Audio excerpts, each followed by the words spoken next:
Сәлем достар, менің каналыма қош келдіңіздер. Бүгін сіздермен өте дәмді болатын панкейкі пісіретін боламыз. Алдымен маған тіркеліп, лайк басып, пікір қалдыруды ұмытпағын.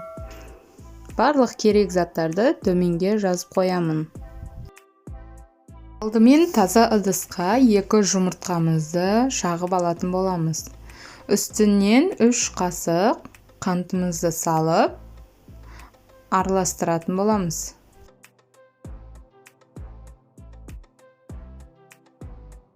Бір стақан айран қосамыз. Үстінен 1 шымдым тұзымызды салып жіберетін боламыз. Ұнымызды салып, ұнның үстінен разрыхлительді салатын боламыз.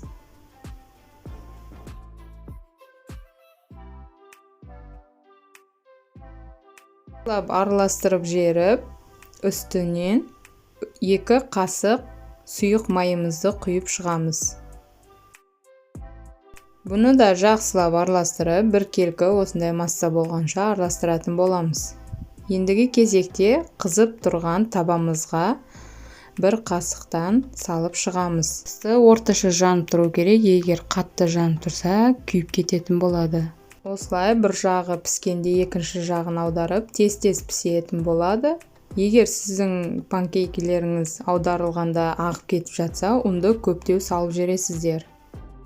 Міне, менде дайын болды. Өте керемет, өте дәмді, оңай дайындалатын панкейки. Сіздер де дайындап көріңіздер. Маған тіркеліп, лайк басуды ұмытпаңыздар. Сау болыңыздар.